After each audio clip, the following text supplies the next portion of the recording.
Once upon a time, in a faraway kingdom, there lived a young princess named Snow White. She was as beautiful as a winter morning, with skin as white as snow, lips as red as roses, and hair as black as ebony. But despite her beauty, her life was filled with sadness. Her mother, the kind and gentle queen, had passed away when Snow White was just a baby.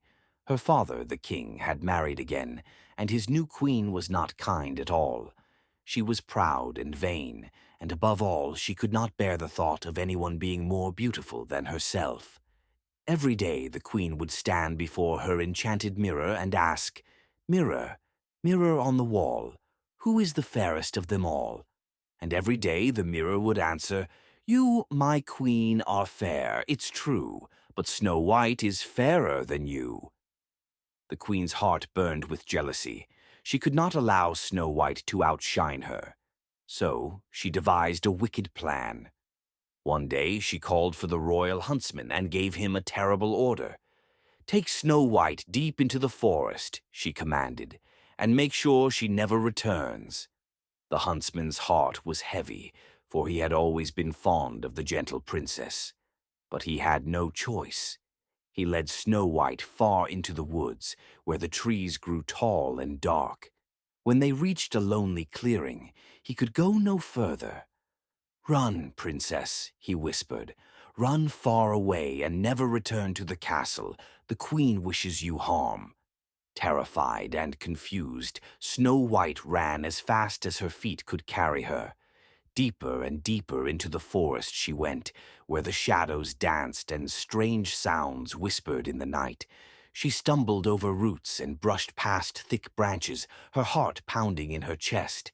At last, exhausted and frightened, she collapsed beneath a large tree and began to weep. She was alone in the vast, endless woods.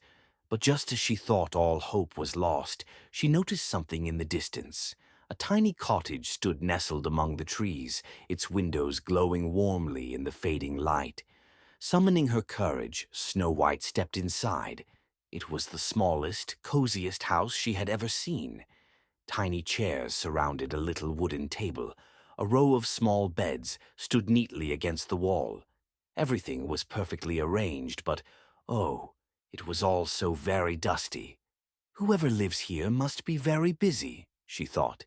"Perhaps I can help." She swept the floor, washed the dishes, and even prepared a warm meal.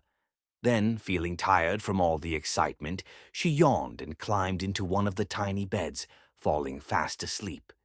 Now this cottage belonged to 7 dwarfs who worked all day in the mines, digging for sparkling jewels beneath the mountains.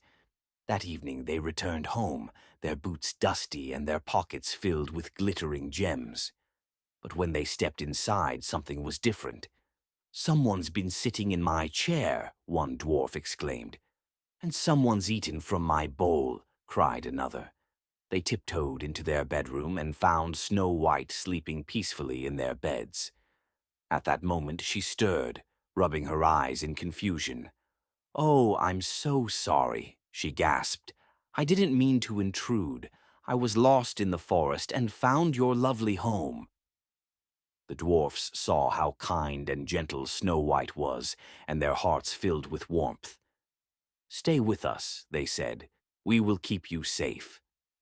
Grateful, Snow White agreed, and from that day on she lived happily in the little cottage.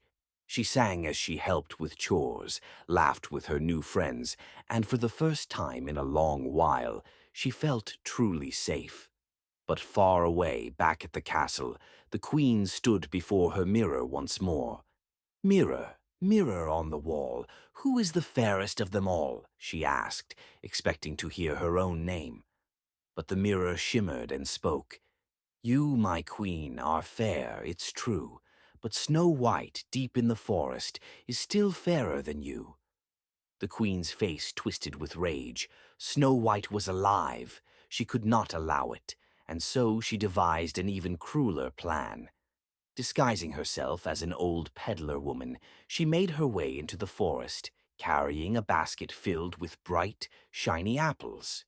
She knocked softly on the door of the cottage, calling out in a sweet, gentle voice, "Lovely girl, won't you buy an apple? One bite will make all your dreams come true." Snow White, seeing the kind-looking old woman, had no idea she was in danger. She reached out and took the apple, thanking the woman for her kindness. But the moment she bit into it, a strange weakness overcame her. Her vision blurred, her legs gave way, and with a soft sigh she fell to the ground. When the dwarfs returned home, they found her lying still, the bitten apple beside her. They called her name, they shook her gently, but she did not wake. Heartbroken, they built a beautiful glass coffin and placed her inside, hoping that one day, somehow, she would awaken. Seasons passed, and Snow White remained as beautiful as ever, as if she were only sleeping. Then, one day, a prince rode through the forest and saw her lying there.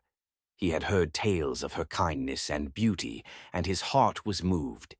Gently, he knelt beside her and pressed a kiss upon her forehead, and just like that, the spell was broken.